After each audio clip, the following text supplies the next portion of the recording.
Clearly, one of the most critical issues we're facing in the country right now is healthcare reform.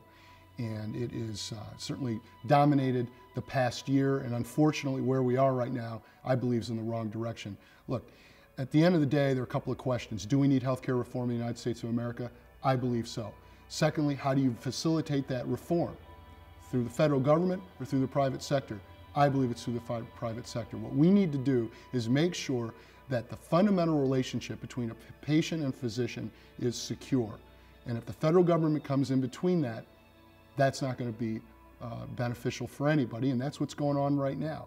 What we need to do is make sure the private sector is driving this. We need to make sure health insurance is available across state lines. We need to make sure that consumers have transparency to make the kinds of decisions they need to be able to make. We need to make sure tort reform's on the table, and we need to go back to Washington, D.C. right here and right now and begin to chip away at the